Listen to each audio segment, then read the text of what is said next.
Soyons saints, en partenariat avec Magnificat.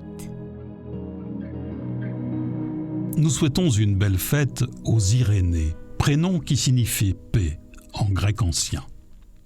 Saint Irénée porta bien son nom.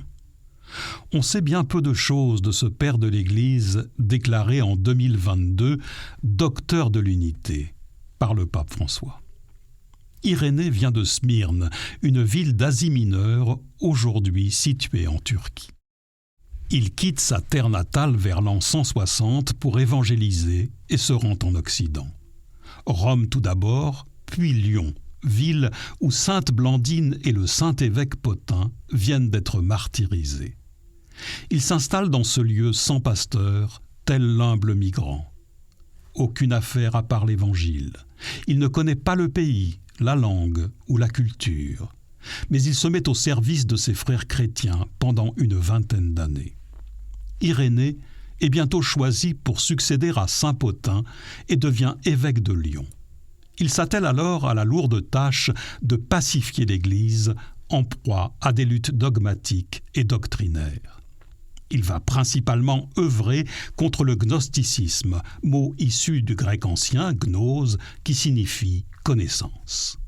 Les gnostiques nient la divinité du Christ et expliquent le salut de l'homme par une connaissance supérieure des choses divines, communiquée par révélation uniquement à des initiés.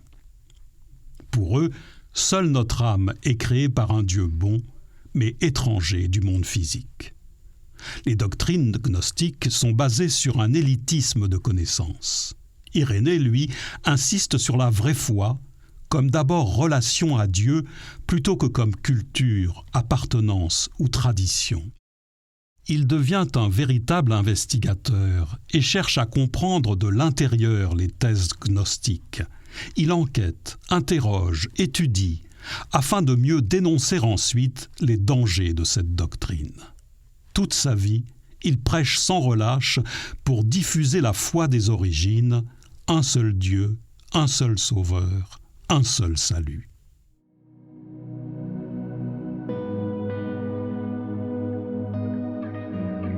La gloire de Dieu, c'est l'homme vivant, et la vie de l'homme, c'est la vision de Dieu, écrit-il. Saint Irénée, aide-nous aujourd'hui à développer une relation à Dieu plus ardente, notamment par la prière. Que l'Évangile soit la boussole de nos vies pour devenir des instruments de paix et de charité auprès de nos frères.